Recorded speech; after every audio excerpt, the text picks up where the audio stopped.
رحم اللہ من قرأ الفاتحہ۔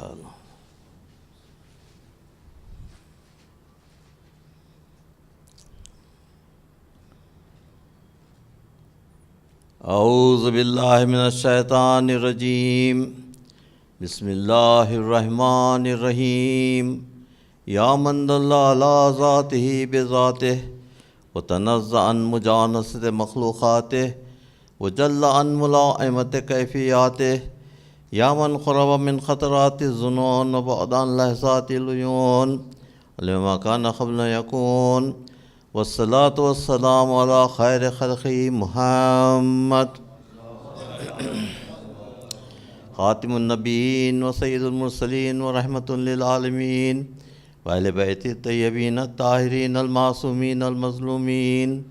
قال اللہ تبارک و تعالیٰ فی کتاب المجید والفرقان الحمید وقول الحق واقم وجہک للدین حنیفا فطرۃ اللہ الذی فطر الناس علیہا لا تبدیل لخلق اللہ ذالک الدین القیم ولکن اکثر الناس لا یعلمون۔ صلوات بر محمد و آل محمد۔ اسلام دین فطرت کے عنوان سے یہ مجالس کا سلسلہ پہلی محرم سے جاری ہے۔ یہ اس سلسلے کی آج 7ویں مجلس ہے۔ میں جو پڑھ رہا ہوں، کل کی مجلس کو میں نے نہیں پڑھی تھی کل، اب کل آخری مجلس ہے، اس میں آپ تشریف لائیے۔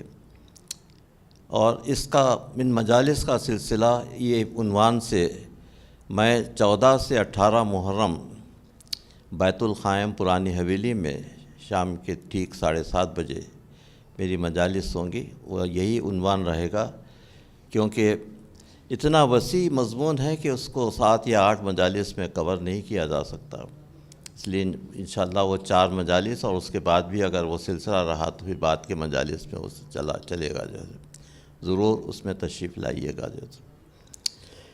تو اس عنوان کے تحت جو مختلف پہلوؤں پر میں نے روشنی ڈالی ہے دین فطرت کے، وہ مختصراً آپ کے سامنے بیان کرنا چاہتا ہوں، تاکہ جو میرے وہ دوست جو آج آئے ہیں اور وہ جنہوں نے آج کرم فرمائی کی ہے ان کے لیے وہ ایک سلسلہ رہے کہ آج کی مجلس سے مربوط میں کرنا چاہتا ہوں۔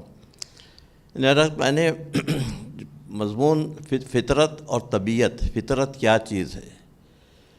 تو فطرت کا تعلق اللہ سے ہے اور طبیعت کا تعلق انسان سے ہے۔ تو میں نے فطرت اور طبیعت کا فرق بتلایا کہ طبیعت جو ہے وہ وہ جسم سے تعلق ہے اور فطرت کا روح سے تعلق ہے۔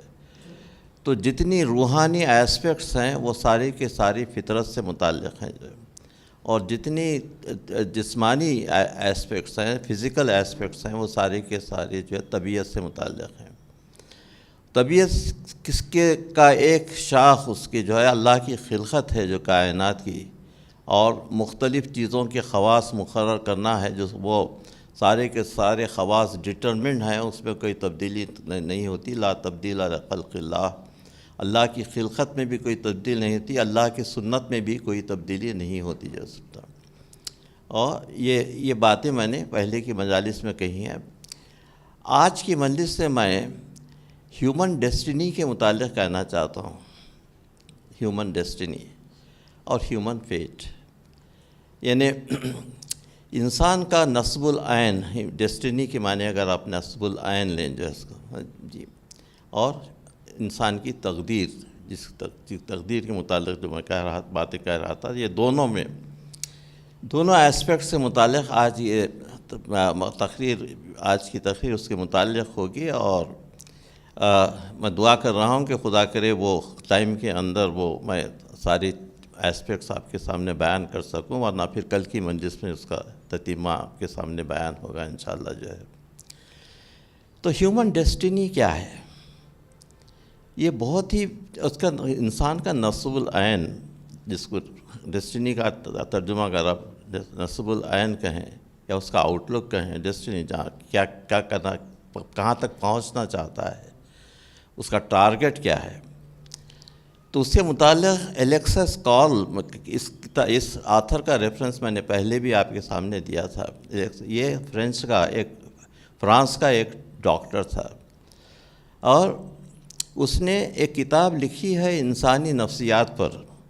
خود ڈاکٹر تھا، تو فزیکل ایسپیکٹس اور دوسرے ایسپیکٹس پر، روحانی ایسپیکٹس پر بھی اس کتاب میں اس نے ڈسکس کیا ہے. دونوں ایسپیکٹس ہیں.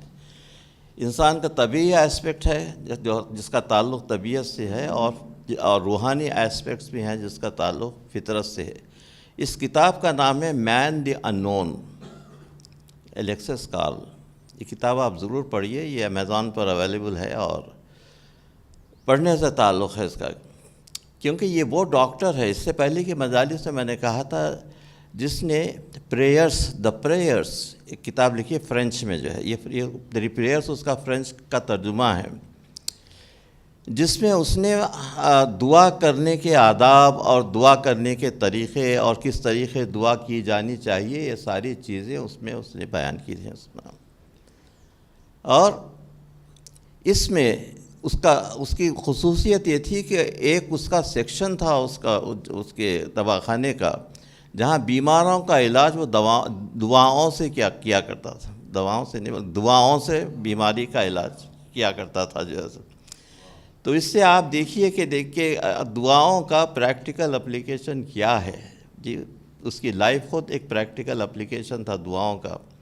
اور دونوں کتابیں آپ ضرور پڑھیے، دی پریئرس اور man the unknown. Alexis Carrel French Nobel prize winner ہے. اس کو نوبل پرائز ملا تھا ایک چوزے کے دل کو سب سے پہلے ٹرانسپلانٹ کرنے کے لیے باہر. اس نے تقریباً 6 مہینے تک وہ چوزے کے دل کو زندہ رکھا، اس لیے اس کو نوبل پرائز میڈیسن میں ملا. لیکن ڈاکٹر ہونے کے علاوہ یہ ساری چیزیں اس میں موجود ہیں. اس میں روحانیت بھی ہے، اور انسان کی نفسیات کا مطالعہ جس طریقے سے کیا ہے وہ دیکھنے کے قابل ہے. ٹائم اس کا متقاضی نہیں ہے کہ میں بہت سے اس کے ایسپیکٹ بیان کروں، کہ پھر یہ میرے جو مجالس ہونے والے ہیں، اگر کوئی چیز بچ جائے تو اس کے الیکسس کارل کی کتاب سے جو ہے میں آپ کے سامنے کچھ مقامات بیان کرنا چاہتا ہوں. اب اس کو میں اس کا تقابل صحیفہ سجادیہ سے کرنا چاہتا ہوں، صلوات بر محمد و آل محمد،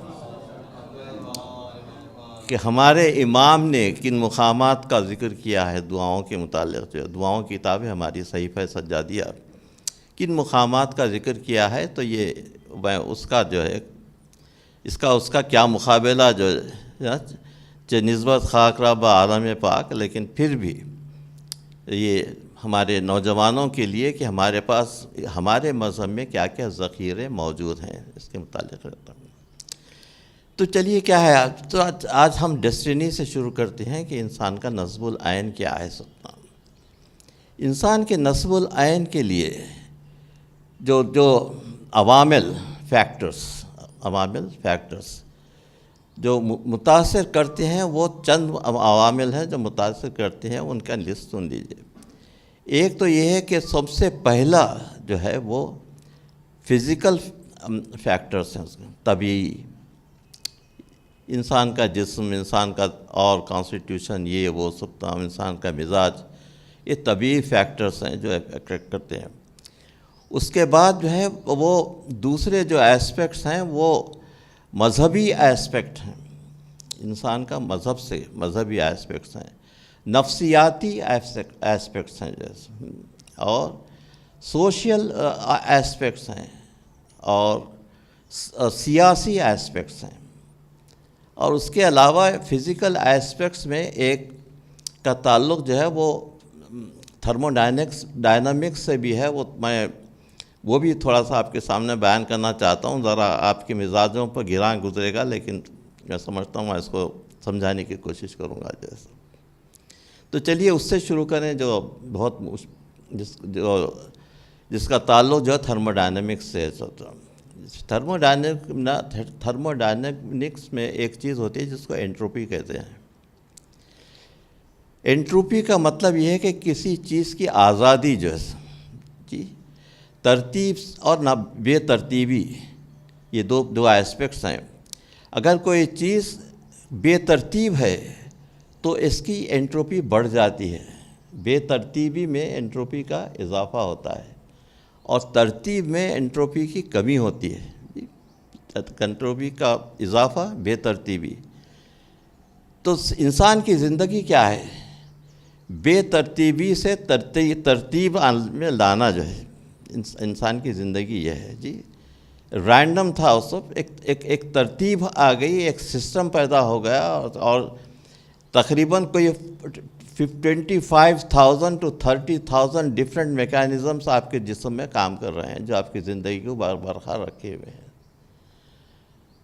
انسان نے بہت سو کو سمجھا ہے، بہت سے میکانزمس کو اب تک نہیں سمجھا۔ تو یہ ساری کی ساری چیزیں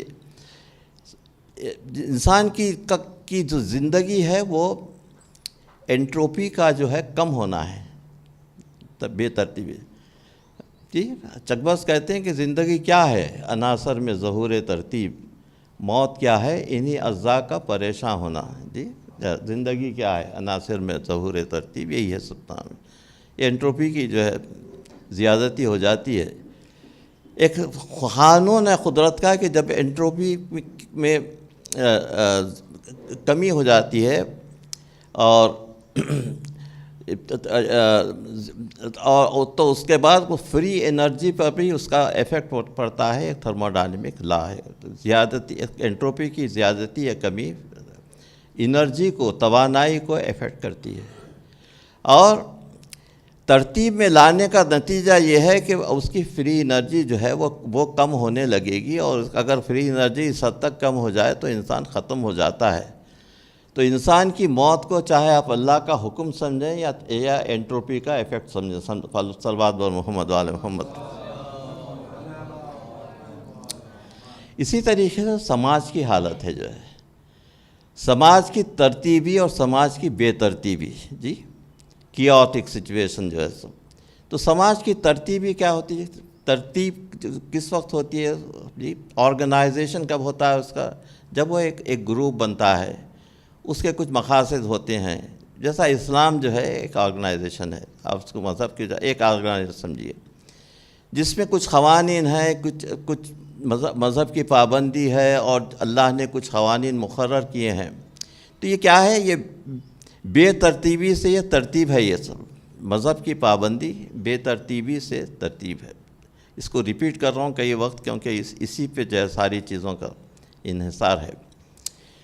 تو اس میں جو ہے جو انٹروپی کی کمی ہونے لگتی ہے، تو وہ جو ہے سماج میں بھی انٹروپی کی کمی ہونے لگتی ہے، تو سماج متاثر ہوتا ہے۔ تو کوئی سماج بہت دن تک قائم نہیں رہ سکتا، اس کا ڈس انٹیگریشن ضروری ہے۔ جتنے سماج آپ دنیا میں لیجئے، اس میں کیا ہوا کہ آپ تاریخ پر غور کیجئے کہ وہ شروع میں سماج ایک جگہ رہتا تھا، اس کے بعد جو سماج میں ڈس انٹیگریشن شروع ہوا۔ اسلام میں خود جو ہے کہ فرقہ بندیاں شروع ہو گئیں، وہاں پر 72 فرقے بن گئے، اور الملل والنحل میں شہرستانی نے سارے فرقوں کا ذکر کیا ہے، اور وہ کتاب پڑھنے کے قابل ہے۔ اس کتاب کا ریفرنس میں نے پرسوں کی مجلس میں بھی دیا تھا جو ہے سب، الملل والنحل شہرستانی کی۔ اس میں سارے اسلام میں کے جتنے فرقے ہیں اس کا ذکر اس میں کیا گیا ہے۔ تو دیکھیں کتنے ایک آرگنائزیشن جو بالکل سیدھی سادے طریقے سے ایک سماج کی حیثیت سے جو آتا، اس کی جو ہے بکھرتے وہ اتنی اس میں بے ترتیبی ہو گئی۔ ایک بے ترتیبی کیوں ہوتی ہے؟ ترتیب سے بے ترتیبی کا لانا یہی قدرت کا قانون ہے۔ جیسے دوسرا جگہ بکھرنا، جیسے بکھرنے کے بعد پھر سمٹتا ہے، لیکن بے ترتیبی جو ہے سب وہ قدرت کا قانون ہے۔ بے ترتیبی میں انٹروپی کا اضافہ ہوتا ہے، تو سماج ڈس انٹیگریٹ ہو جاتا ہے ایک زمانے کے، ایک عرصے کے بعد۔ تو سماجی ایسپیکٹ یہ ہے کہ ایک حد تک جو ہے سماج باقی رہتا ہے، اس کا ختم ہو جاتا ہے۔ لیکن ہمارا سماج جو ہے، ہمارا فرقہ جس ہمارے عقائد سے اور جس مسلک سے جس تعلق ہے، اس میں ایسی چیزیں ہمارے ائمہ کے مثالوں سے اور ان کی ائمہ کی طرز زندگی سے اور قرآن سے اور حدیث سے اور ائمہ کی طرز زندگی سے اس طریقے سے بتائی گئی ہیں کہ یہ سماج ڈس انٹیگریشن سے محفوظ رہے۔ جیسے اور سب سے بڑا ایسپیکٹ اس کا ڈس انٹیگریشن سے محفوظ رکھنے کا یہ ہے کہ وہ قیامت پر جو ہے اعتقاد، جی قیامت پر، کیا آمن باللہ والیوم الآخرہ، ہر یہ بیسک ایسپیکٹس ہیں، چاہے کوئی کسی فرقہ سے تعلق رکھتا ہو تو یوم الآخرہ پہ ایمان لانا یہ ڈس انٹیگریشن، کیونکہ آپ جو عمل کر رہے ہیں اس کے عواقب کا آپ کو خیال رہتا ہے کہ بھئی اس کا نتیجہ کیا ہونے والا ہے، اور پکڑے جانے والے ہو اور جو ہے سب تمام یہاں پر بچ جاؤ گے لیکن وہاں پر تو آپ پکڑے جاؤ گے، اس طرح جی وہاں چھوٹنا مشکل ہے جو ہے سب۔ تو یہ ساری باتیں ہیں کہ جو سماج کو باقی رکھتی ہے وہ آخرت پر انسان کا ایمان ہے، اور سزا اور جزا پر انسان کا ایمان ہے۔ دوسری چیز جو انسان کی ڈیسٹنی کو افیکٹ کرتی ہے وہ نفسیاتی پہلو ہے، سب انسان کا نفسیاتی پہلو۔ انسان کے نفسیاتی پہلو پہ میں نے آپ روشنی ڈالی تھی کہ انسان کا نفس جو ہے وہ روح کا آئینہ ہوتا ہے، اور نفس جو ہے ایک میڈیم ہے جسم اور روح کے درمیان جیسا۔ تو نفس کو آپ جتنا اونچا کرنا چاہتے ہیں اپنی محنت سے اور اپنے اچھے اخلاق سے، محنت زیادہ ہوتی ہے کہ فرشتے سے بہتر ہے انسان ہوتا، مگر اس میں لگتی ہے محنت زیادہ جیسا جی۔ تو فرشتے سے انسان بہتر ہے کیونکہ فرشتوں نے انسان کو سجدہ کیا تھا جیسا، تو انسان بہتر ہے۔ تو یہ جو ہے یہ فرشتے سے بہتر ہے انسان ہونا، تو اس میں نفسیاتی پہلو یہ ہے کہ نفس کو آپ پاک صاف رکھیں۔ نفس لوامہ اور نفس امارہ کا میں نے آپ کے سامنے ایک ذکر کیا تھا کہ نفس امارہ جو ہے انسان کو متاثر کرتا ہے، اور نفس لوامہ جو ہے ٹوکتا ہے، برائی کی طرف لے جانے والا نفس امارہ ہے، نفس لوامہ۔ تو نفس لوامہ کی بات سنیں آپ اسی کو ضمیر کی آواز کہتے ہیں جی۔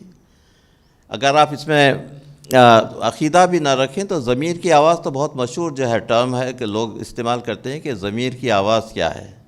یہ ضمیر کی آواز پر لبیک کہنا یہ نفسیاتی پہلو ہے۔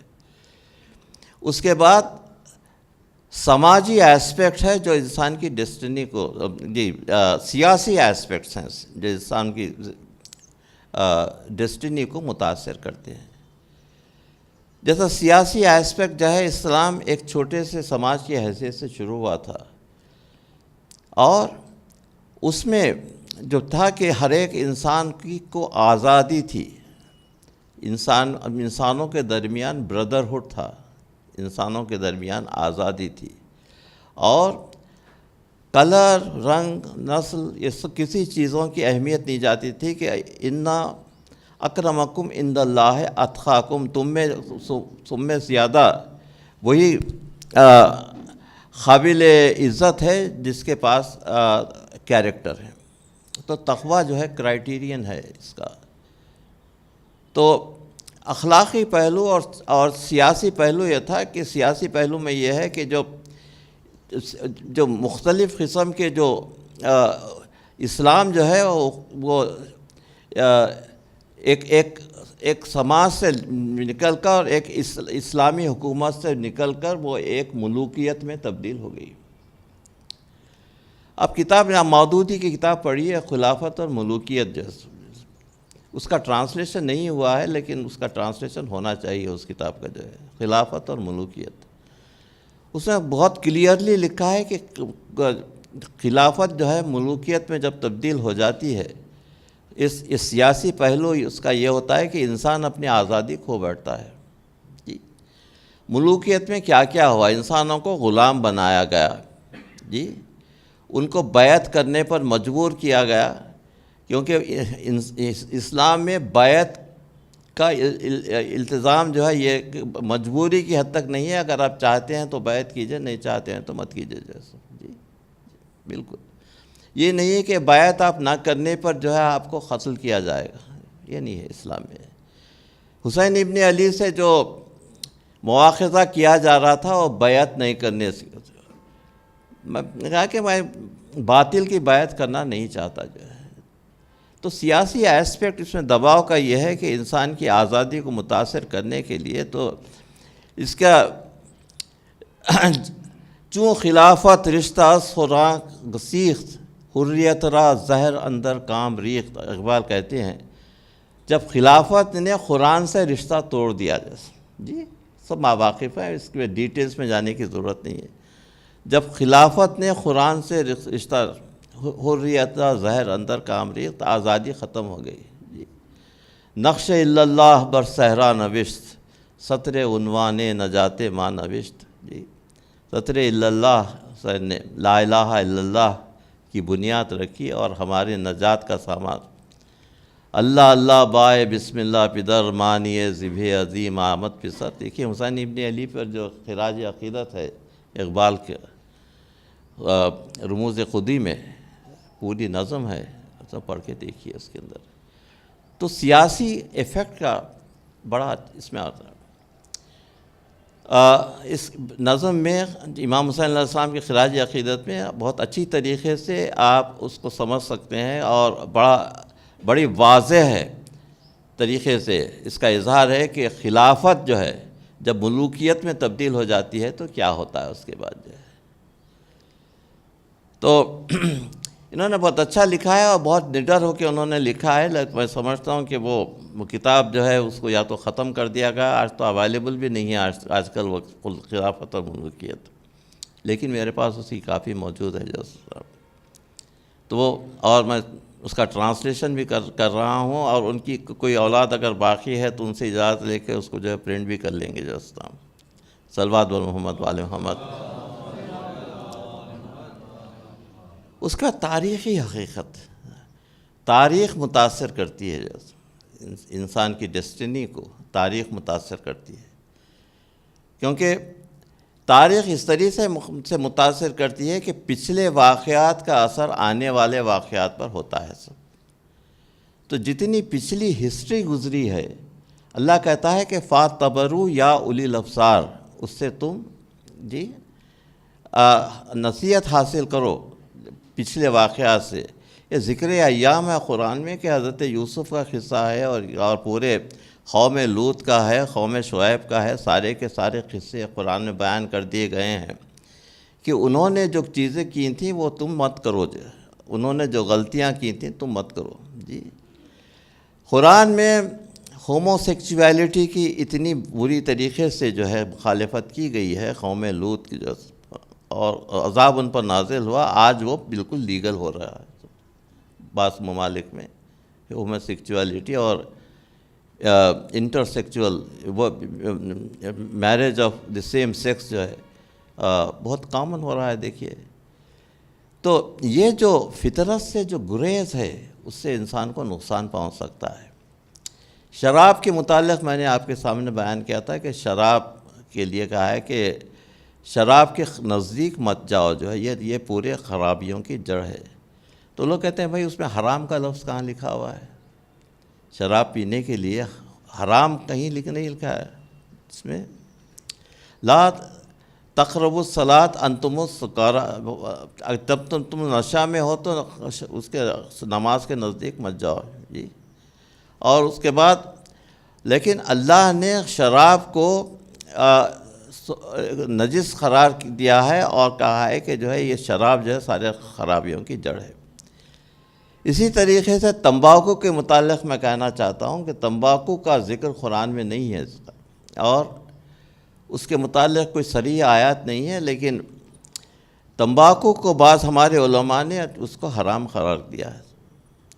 کیونکہ دیکھیں تمباکو میں آج کل ہماری ینگر جنریشن میں میرے ایک دوست نے مجھ سے کہا تھا کہ آج ہم تمباکو کے متعلق اس میں ضرور کہیں اپنے اس میں تمباکو کے متعلق کہنا، تمباکو گٹکا، اور آپ دیکھیے دکانوں پر پان کے سارے لٹکے ہوئے رہتے ہیں، سارے یہ اس کے مختلف قسم کے تمباکو قسم، اور سب ایڈکٹس ہیں تمباکو۔ اس سے کیا ہو رہا ہے؟ کینسر پھیل رہا ہے اس کی طرف سے، اور ہمارے نوجوانوں کی عمر کم ہو رہی ہے، تو خدا را تمباکو سے پرہیز کیجیے۔ جو ہے سگریٹ نوشی اتنی خطرناک ہے جتنا تمباکو خطرناک ہے. تمباکو کھانا جتنا خطرناک ہے, تمباکو نوشی اتنی ہی خطرناک ہے. تو تمباکو سے پرہیز کیجیے جو ہے سب. تو یہ اخلاقی ایسپیکٹس ہیں اس میں, اور یہ بھی سماجی ایسپیکٹس میں آ جاتا ہے اس کے اندر, آپ کے انسان کے ڈیسٹینی کے. تو آپ اس پر غور کیجیے اور اسے عمل کرنے کی کوشش کیجیے. تو باتیں کڑوی لگتی ہیں کہ لیکن یہ حقیقت ہے جو جس سے ہم گزر رہے ہیں, تو اس کا خیال رکھیے گا جو ہے سب تام. تو یہ تاریخی پہلو, اور تاریخی پہلوؤں کے متعلق میں کچھ آپ کے سامنے عرض کرنا چاہتا ہوں کہ تاریخ کس طریقے سے متاثر کرتی ہے. میں نے پرسوں کی مجلس میں کہا تھا امام جعفر صادق علیہ السلام کے, اور میں نے ایک مجلس ان کے ریاض الحسن کے گھر میں پڑھی تھی اس مجلس کے بعد, جس میں نے امام جعفر صادق علیہ السلام کی پوری زندگی اور انہوں نے جو اسکول قائم کیے تھے اور جو مختلف سبجیکٹ کی تعلیم دی جاتی تھی وہاں پر, اس کا میں نے آپ کے ساتھ مجلس میں ذکر کیا جو لوگوں کو بہت پسند آیا. جو انشاءاللہ اس کے متعلق میں ڈیٹیل سے اور بعد میں عرض کروں گا. اس میں یہ ہے کہ باپ اور بیٹے, ہمارے 5ویں امام اور ہمارے 6ٹھے امام, یہ مدرسہ 5ویں امام کا شروع کیا ہوا تھا, اور یہ اسکول کنٹینیو ہوا ہمارے 6ٹھے امام کی. تو 5ویں اور 6ٹھے امام دونوں مل کر جو ہے تقریباً 3000 طلباء کو تعلیم دیتے تھے. آپ صرف 2 ٹیچرز, کتنے 3000 طلباء کے لیے. اور ابن ندیم اپنی کتاب فہرست, اس کی کتاب ہے ابن ندیم کی, جو وہ بہت زمانے کی لکھی ہوئی کتاب ہے. ابن ندیم نے کہا کہ 300 سبجیکٹس کی تعلیم دی جاتی تھی. 300 سبجیکٹس, 1 2 3 نہیں, 300 سبجیکٹس, جس میں اسلامی علوم کے علاوہ, اب دیکھیے فقہی تعلیم جو دی جا رہی ہے اسلامی علوم کی, خالی فقہ, حدیث, کلام, ان چیزوں کی تعلیم دی جاتی تھی اور دی جا رہی تھی. لیکن مولا کے اسکول میں اسلامی علوم کے بھی شاگرد تھے, اور اس کے بعد طبعی علوم کے بھی شاگرد تھے. اور مولا کو میں نے اس میں انعام الحق کی کتاب ہے امام جعفر صادق علیہ السلام پر. یہ کتاب بہت کاسٹلی ہے, بہت کم لوگ, لیکن کتاب جو ہے $300 میں کتاب ہے یہ جی, انعام الحق کی امام جعفر صادق. لیکن پورے اوریجنل سورسز سے انہوں نے بہت محنت کی ہے. اس نے امام الحق نے جو ہے اوریجنل سورسز سے سارا انفارمیشن اس میں جمع ہے کہ کیا کیا ہوتا تھا. اور جابر ابن حیان جو ان کے شاگرد تھے کیمسٹری میں, ان کے پیپرز کے متعلق ہے. اور یہ کہ جو ہے انہوں نے کہا کہ کیمسٹری کی ابتدا, کیمسٹری کے موجد جو ہے امام جعفر صادق علیہ السلام ہے. تو ہمارے نوجوانوں کو دیکھنا چاہیے کہ سائنس جو ہے, ہندی بوفان جیسا لکھا ہے دی میکنگ آف ہیومینٹی میں, یہ کتاب بھی جو ہے آپ یہ پڑھنے کے قابل ہے. اور کہ اسلام کا 1000 سال کی تاریخ, 1000 سال کی یہ جو سلسلہ چلا اسلامی سائنٹسٹ کا, وہ 1000 سال تک چلتا رہا, جس میں بڑے بڑے سائنٹسٹ, انجینئرز, ابو علی سینا جی, الخوارزمی وغیرہ ایسے لوگ پیدا ہوئے. طب میں, ریاضی میں, کیمسٹ اور دوسرے سبجیکٹس میں اور میتھمیٹکس میں ان لوگوں نے اتنے ڈسکوریز کیے کہ یہ ہندی بوفان کہتا ہے کہ یہ اس زمانے میں جب یہ سب ہو رہا تھا, یورپ جو ہے سو رہا تھا, ڈارک ایجز میں تھا جی. اور پوپ چرچ میں اور جو ہے اور سائنٹسٹ میں لڑائی ہوتی تھی, اور گلیلیو کو اس طریقے سے ارسطاٹل کو زہر دے دیا گیا تھا اس طریقے سے. تو وہ سائنٹیفک اپروچ کو وہ لوگ مذہب والے قبول نہیں کرتے تھے.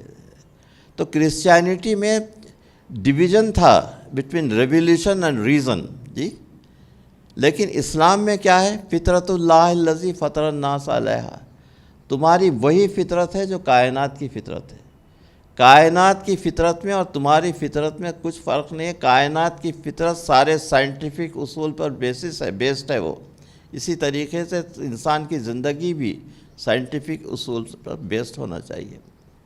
یہ تو یہ علوم کی ترویج جو ویسٹ تک پہنچی، اور مختلف علوم جو ہے ہمارے پاس 1000 سال تک جو ہے یہ شمع روشن تھی علوم کی، لیکن مسلمانوں کی جو بیداری کا زمانہ تھا یہ اس کے بعد یہ جو بیکورڈنس ہے، اس کی وجہ کیا ہے؟ بیکورڈنس کی وجہ سب میں بڑی وجہ ایک بیلیف ہے جس کے متعلق میں آج عرض کرنا چاہتا ہوں۔ وہ بیلیف یہ ہے کہ ہر چیز پری ڈٹرمنڈ ہے سکتا جی، قسمت میں ہر چیز لکھی ہوئی ہے جی۔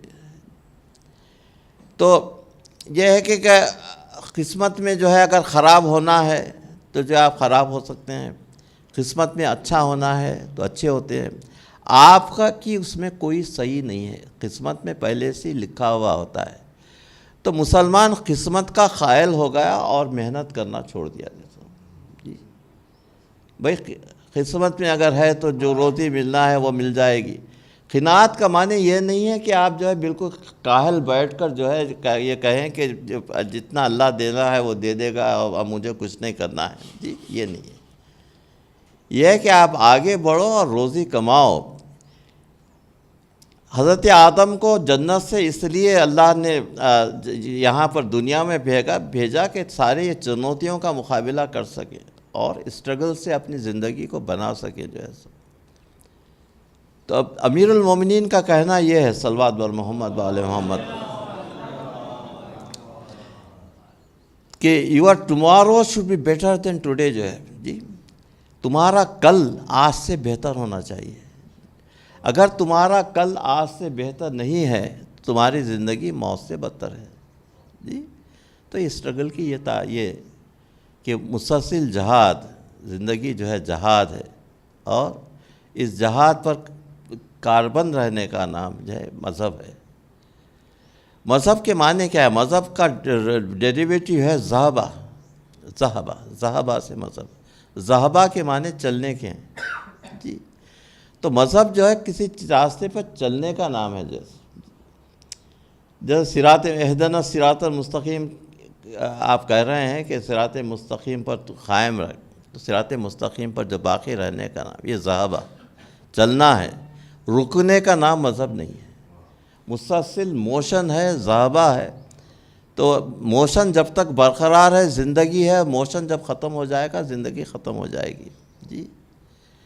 تو انسان کو ہاتھ پہ ہاتھ رکھے بیٹھنے کا اسلام میں حکم نہیں ہے۔ آگے بڑھو، تعلیم حاصل کرو، بہتر سے بہتر بننے کی کوشش کرو، اس لیے کہ یہ سارے کا سارا تمہاری روایت ہے، تمہارا ٹریڈیشن ہے۔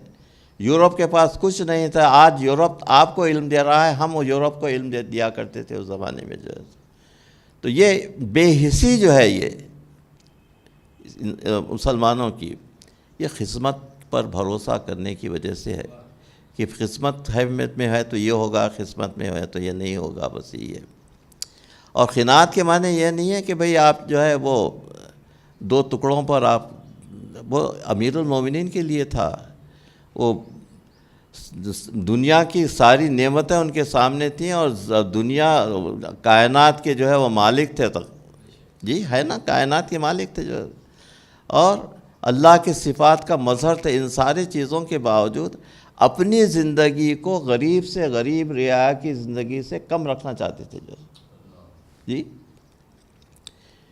ابن عباس آئے، دیکھا کہ اپنے کرتے کو ٹاکا دے رہے ہیں اور عید کے دن وہ کرتا پہن رہے ہیں جو کرتا صبح میں دھویا گیا ہے، جیسے عید کے دن وہ ہوا دے کے اس کو خشک کر رہے ہیں۔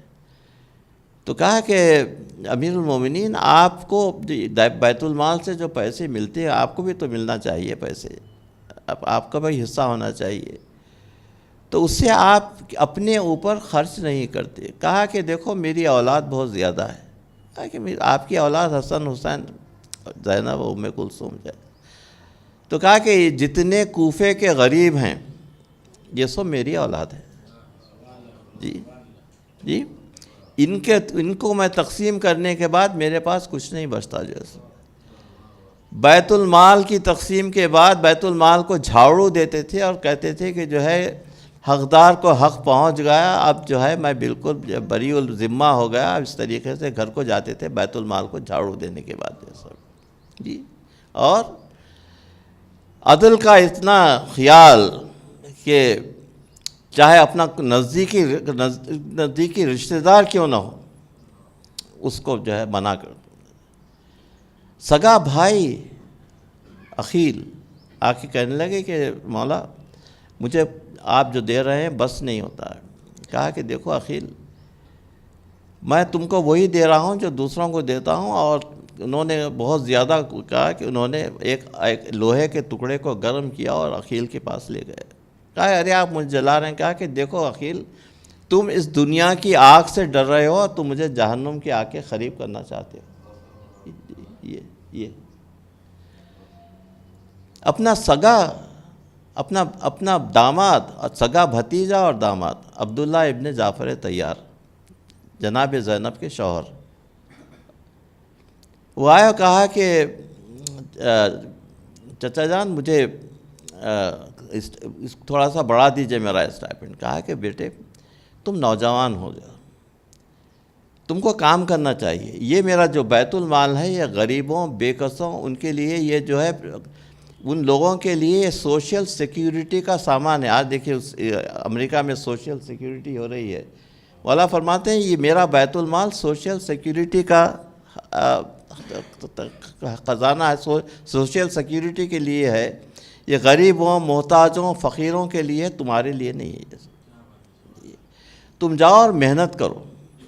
اور کہا کہ دیکھو میں تم کو محنت کرنے کا طریقہ بتاتا ہوں.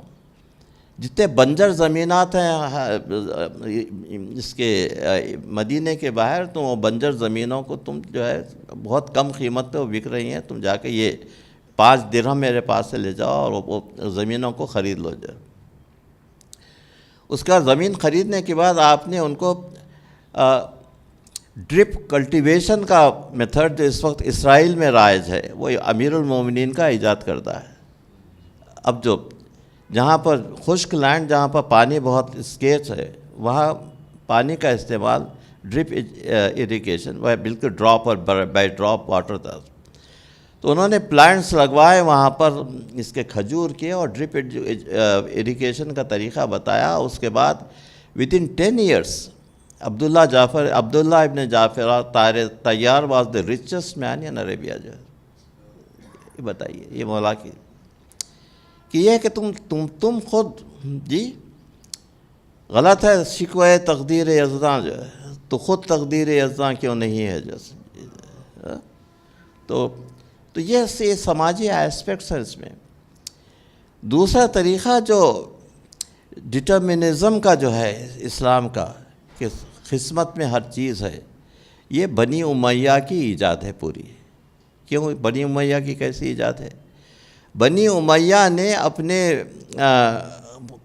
جتنے ان کے جرائم تھے، جو انہوں نے کیا تھا، اس کو چھپانے کے لیے کہا کہ خیر ہی و شر ہی من اللہ تعالی. جی آج بھی وہی عقیدہ جو ان لوگوں کا ہے کہ خیر اور شر دونوں اللہ کی طرف سے ہیں. جی اللہ قادر مطلق کا جی انہوں نے نتیجہ نکلا کہ شر اور خیر دونوں اللہ کی طرف سے ہونا چاہیے، ہر چیز اللہ کی طرف. اللہ کہہ رہا ہے کہ میں خیر ہی خیر ہوں، سارا شر تمہارے طرف سے.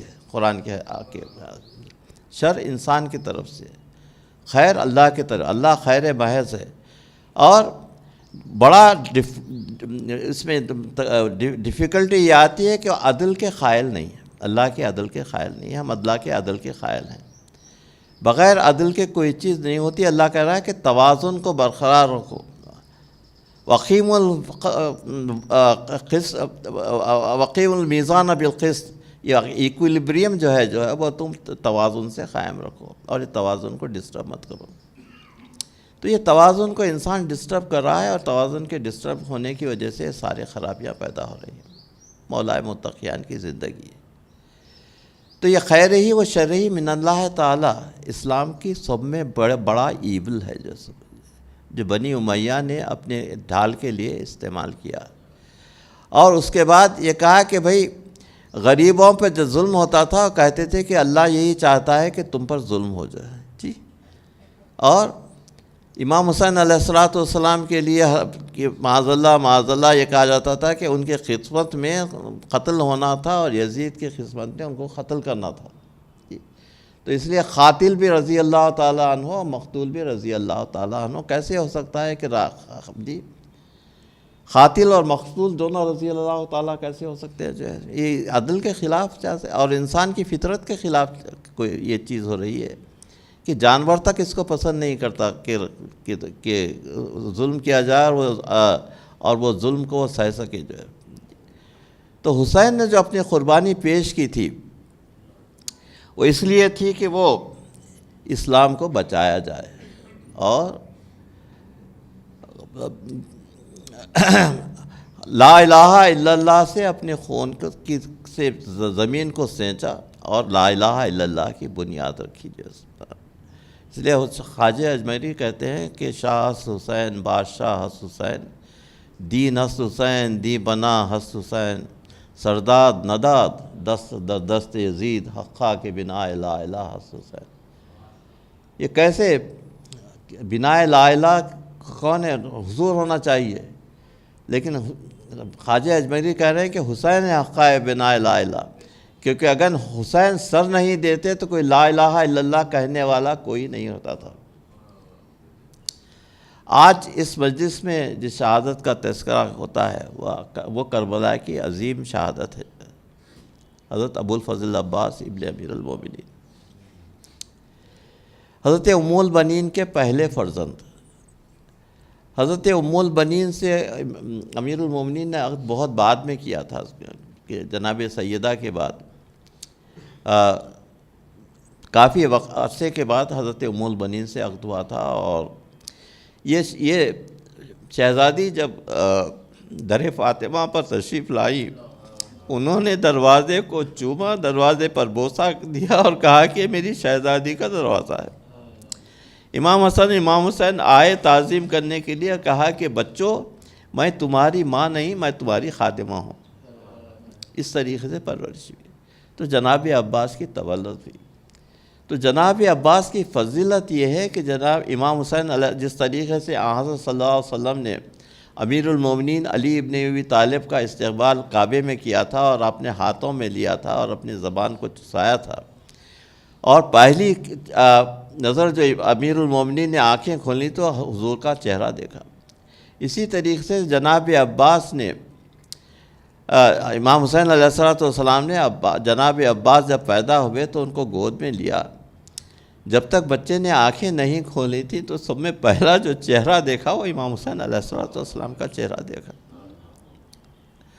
اور حسین نے اپنی زبان چسائی، اپنے بھائی کو اس طریقے سے رکھتے تھے کہ بالکل اولاد کی طرح. اور آگے بڑھنے لگے. اس کے بعد جنگ صفین، باپ زندہ تھے اس وقت، جنگ صفین میں 9 برس کا سن تھا حضرت عباس کا.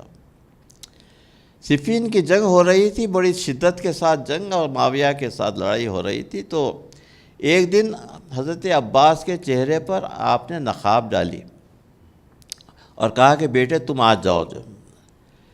اور حضور اپنے خیمے میں بیٹھے ہوئے تھے اور جناب عباس نے جو تلوار چلائی تو لوگ کہنے لگے کہ ھذا امیر المومنین. وہی ہتھیار کا فن اور وہی ہاتھ اور وہی. تو عباس اتنے بہادر تھے کہ 9 سال کی سن میں معلوم ہو رہا تھا کہ امیر المومنین جہاد کر رہے تھے. آگے بڑھے. کربلا کی رخصت مدینے سے کربلا کا سفر شروع ہوا اور سارے سفر کے انتظامات جناب عباس کے ہاتھ میں. خیموں کی خدمت، خیموں کی نگرانی کرنا، جتنے مقدرات عصمت و طہارت ہیں ان کے جو چیزوں کی ضرورت ہے وہ مہیا کرنا، پانی کا فراہم کرنا، یہ ساری کی سارے چیزیں. تو حالت یہ تھی کہ کبھی جو ہے رات میں سوتے نہیں تھے، جو طلایا کردی کرتے رہتے تھے، رات میں سوتے نہیں تھے. حسین نے کہا کہ آنکھیں لال تھیں کہ عباس تمہاری آنکھیں لال ہیں، کیا بات ہے، کیوں؟ کہا کہ مولا مجھے خیال ہوتا ہے کہ کبھی اگر آپ پکاریں اور میں جواب نہ دے سکوں اور میں سوتے رہوں تو کیا ہوگا. یہ محبت کا حال اور یہ جو ہے خلوص امام وقت کے ساتھ کربلا پہنچے. فرات کے کنارے خیمے برپا ہوئے. جناب عباس نے فرات کے کنارے خیمے برپا کر دیا اور ایک خط کھینچ دیا کہ خبردار اس خط کے آگے کوئی بڑھ نہیں سکتا. عمر سعد نے حکم دیا کہ خیمے جو ہے فرات سے ہٹا دیے جائیں. تلواریں کھنچ گئیں، لیکن حسین نے کہا کہ دیکھو عباس، میرا حکم یہ ہے کہ تم فرات سے خیمے ہٹا لو. کہا کہ مولا آپ ارشاد فرما رہے ہیں اس لیے فرات سے خیمے ہٹا رہا ہوں، ورنہ آج کسی کی مجال نہیں ہے کہ فرات اس خط سے آگے کوئی آگے بڑھ سکے. بادل ناخواستہ فرات سے خیمے اٹھائے گئے اور ان مقام پر کہ جہاں پر شدت کی گرمی تھی اور دھوپ میں خیمے یہ دنس کیے گئے. تو کربلا کی جو پیاس ہے وہ اس وجہ سے ہے کہ وہاں فرات کے کنارے تو فرات تو تھی وہاں پر، لیکن فرات کے سے بہت دور یہ خیمے نصب کیے گئے تھے وہاں پر، اور جہاں پر دھوپ کی شدت تھی اور پانی کی سخت تکلیف تھی. 7ویں محرم سے یعنی کل سے پانی بند ہو گیا اہل بیت پر، اور حالت یہ تھی کہ پانی پینے کے لیے نہیں تھا. حضرت علی اصغر جو چھوٹا بچہ تھا 6 مہینے کا، اس کو پینے کے لیے پانی کی ضرورت تھی. تو پانی جو ہے بڑی مشکل سے وہ چھپ چھپا کر آیا کرتا تھا، اور بریر نے 9 محرم کی رات کو ایک پانی کی مشک لائی تھی، لیکن بچے اتنے پیاسے تھے کہ پانی پر گر گئے اور پانی کے لیے جو ہے وہ کسی کو پانی ملا نہیں. روز عاشوراء لشکر کی تیاری ہونے لگی. حضرت عباس سپہ سالار لشکر حسین میمنہ میسرہ اس چھوٹی سی فوج کا بنایا، اور لوگ بہت کم اس کے متعلق کہتے ہیں کہ حضرت عباس کی بہادری اور ان کا فوج کو تیار کرنے کا طریقہ اور جنگ لڑنے کا طریقہ یہ تھا کہ فوج صبح عاشوراء سے جنگ شروع ہوئی، عصر عاشوراء تک یہ جنگ چلتی رہی. جیسے 72 آدمی تقریباً 15 یا 20 گھنٹے تک فوج کو روکنا، اور اس پورے عرصے میں 3 مرتبہ کل کی مجلس سے میں بیان کروں گا کہ 3 مرتبہ جو ہے حسین پر پوری فوج نے حملہ کر دیا. فوج جو ہے 35,000 سے لے کر 50,000 تک کی روایت ہے، تو 35,000 اور 25,000 لوگ جو ہے 72 لوگوں پر حملہ آور ہوئے. اب جناب عباس کی جو ہے بہادری دیکھیے اور کس طریقے سے انہوں نے اس حملے کو روکا ہے. لوگ جو ہے نیزے لے کر ایک مضبوط دیوار بن گئے. قرآن میں اللہ نے کہا ہے کانوں بنیان مرصوص، یہ سیسا پلائی ہوئی دیوار ہے. تو فوج حسینی ایک سیسا پلائی ہوئی دیوار تھی. عصر عاشور تک حسین کے جسم پر ایک زخم بھی نہیں آیا تھا. یہ ان لوگوں کا بہادری کی یہ حالت تھی کہ ایک دوسرے پر نثار ہو رہے تھے، اور جنت میں جانے کی، جنت کا رخ یہ تھے. شہ کربلا کی فوج انیس کہتے ہیں اپنے مرثیے میں، کوئی اتنی بہادری سے لڑے. اب اقربا کی شہادت ہو چکی تھی، حضرت عون و محمد شہید ہو چکے تھے، حضرت قاسم سے شہید ہو چکے تھے. اب 3 بہادر باقی رہ چکے تھے اس فوج میں، جو ہے حضرت علی اکبر، حضرت عباس اور امام حسین علیہ السلام. تو حضرت عباس آئے اور کہا کہ جو ہے مولا میرا سینہ تنگی کر رہا ہے، مجھے آپ لڑنے کی اجازت دیجیے. کہا کہ عباس تم تو میرے لشکر کے علمدار ہو. کہا کہ مولا وہ لشکر ہی کہاں جس کا میں علمدار ہوں، وہ لشکر تو کبھی کا ختم ہو چکا، آپ مجھے اجازت دیجیے. کہا کہ عباس تم میدان میں ضرور جاؤ لیکن جنگ نہیں ہوگی، تمہارا کام پانی لانا ہے. اب دیکھیے کہ وہ بہادر جو ساری زندگی اس کی جنگ میں گزری، اور یہ خیال کر کے دن بھر کہ یہ کروں گا اور وہ کروں گا، اس کا بدلہ لوں گا اور اس کا بدلہ لوں گا، اور اس طریقے سے جنگ کروں گا. حکم امام کے سامنے اپنا سر تسلیم خم کرنا کہ جنگ نہیں ہوگی۔ گھوڑے پہ سوار ہوئے، کہا کہ سامان ہوتا، میں آپ کی حکم کی اطاعت کر رہا ہوں۔ اور اب حضرت عباس کے جو ہتھیار انہوں نے لگائے ہوئے تھے، آپ دیکھیے گھوڑے پر سوار ہیں، ایک ہاتھ میں مشق سکینہ ہے، دوسرے طرف علم احمد مختار ہے جی، اور مشق سکینہ ہے، اور مشق سکینہ نیزے سے بنی ہوئی ہے، کہ مطلب یہ کہ کسی قسم کا کوئی ہتھیار ہاتھ پہ نہیں تھا، صرف ایک نیزہ تھا جس پہ مشق بندھی ہوئی تھی، اور وہ نیزے سے حفاظت کر رہے تھے، آگے بڑھ رہے تھے۔ تو فوج اشقیاء دیکھنے لگی کہ یہ عباس آ رہے ہیں، تو ان کے اتنا ان کی ہیبت بیٹھی ہوئی تھی کہ فوج ان کو دیکھ کر بھاگنے لگی۔ جب انہوں نے دیکھا کہ عباس جو ہے ان کے پاس کچھ بھی نہیں ہے، یہ اتنی دور تک فوج بھاگی کہ وہ عباس دریا میں داخل ہوئے، اور مشق اتنی سوکھ چکی تھی کہ پانی بھرنے کے لیے اس میں کچھ دیر اس میں لگی، اور پانی کو بھرا، چلو میں پانی اٹھایا، اور اس کے بعد کہنے لگے کہ یہ وہ پانی ہے جس کے لیے سکینہ پیاسی ہے،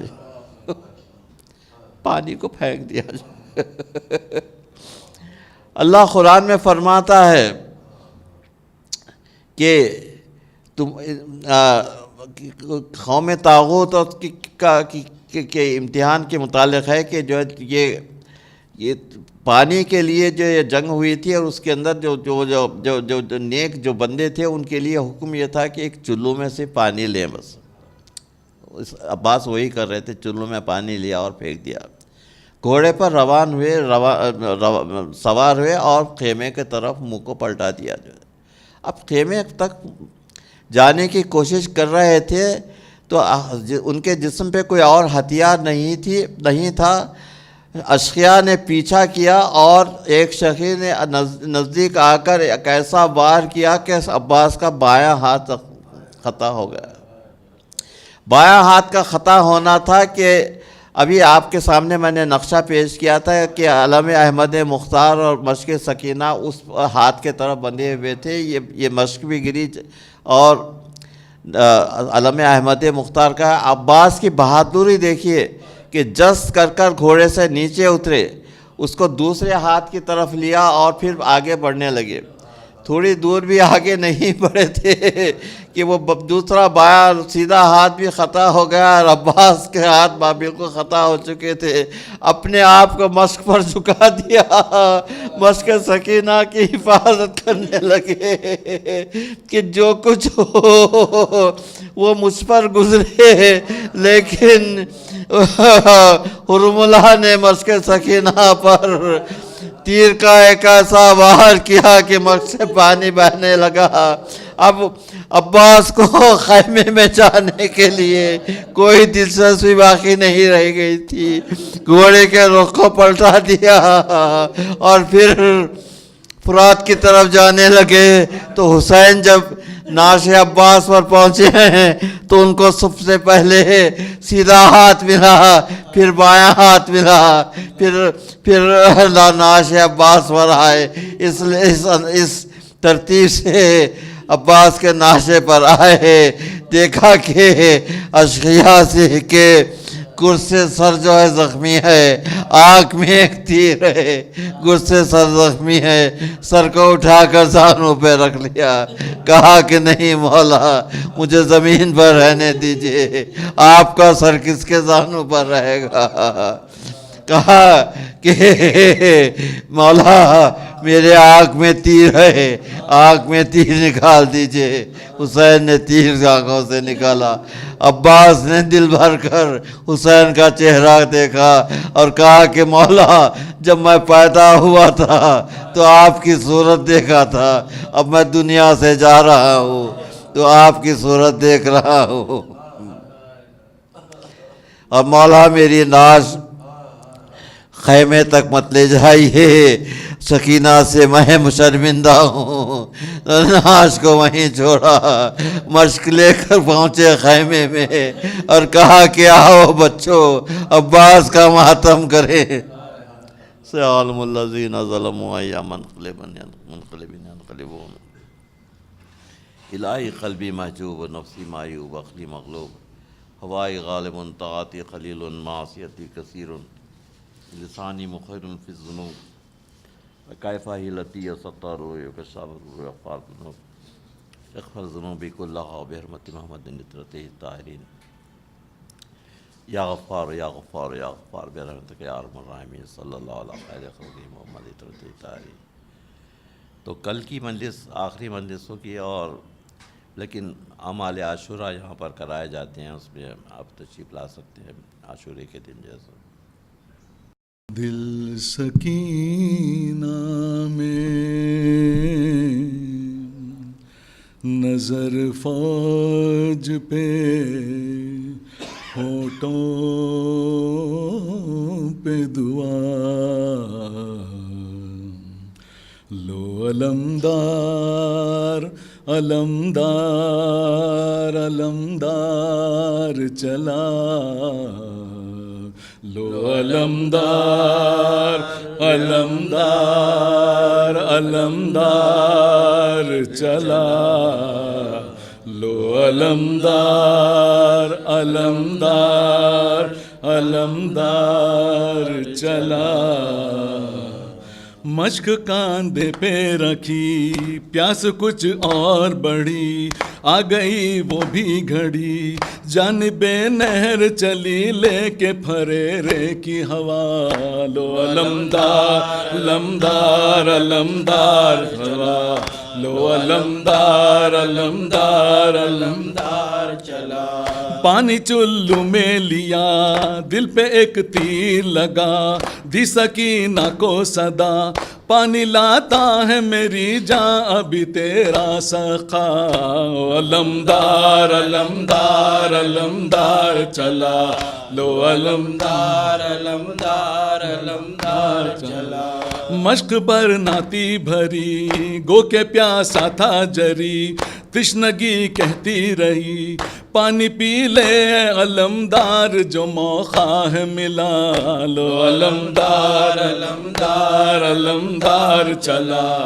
لو علمدار علمدار علمدار چلا، پھر بھی پانی نہ پیا، پیاس کو بھول گیا، ثانیے شیر خدا، اپنے گھوڑے کو سوئے خیمے جری لے کے مڑا، لو علمدار علمدار علمدار چلا، لو علمدار علمدار علمدار چلا، صرف کوشش تھی یہی پانی پہنچائے ابھی، پوری حسرت نہ ہوئی، ناگہاں مشق سکینہ پہ لگا تیر جفا، لو علمدار علمدار علمدار چلا، لو علمدار علمدار علمدار چلا، تیر پر تیر چلے، شان غازی کے کٹے، رن میں عباس گرے، کہتے تھے آؤ مدد کو میری ابن زہرا،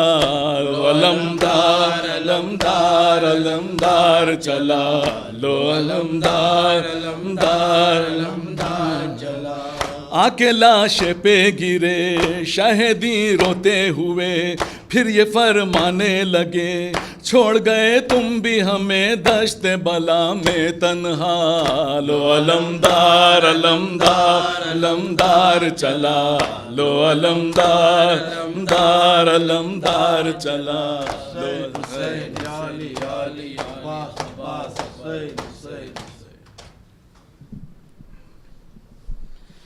صلی اللہ علیہ یا ابا عبداللہ، السلام علیکم ابن رسول اللہ، السلام علیکم امیر المومنین علی ولی اللہ، السلام علیکم ابن فاطمہ الزہرا، خصوصاً سیدی و مولاي ابو الفضل عباس ابن امیر المومنین و جمیع شہداء کربلا و رحمۃ اللہ وبرکاتہ، السلام علیکم مولاي غریب الغرباء، السلام علیکم سلطان ابن الحسن یا علی ابن موسی الرضا و رحمۃ اللہ وبرکاتہ، صلى الله عليك يا صاحب العصر والزمان.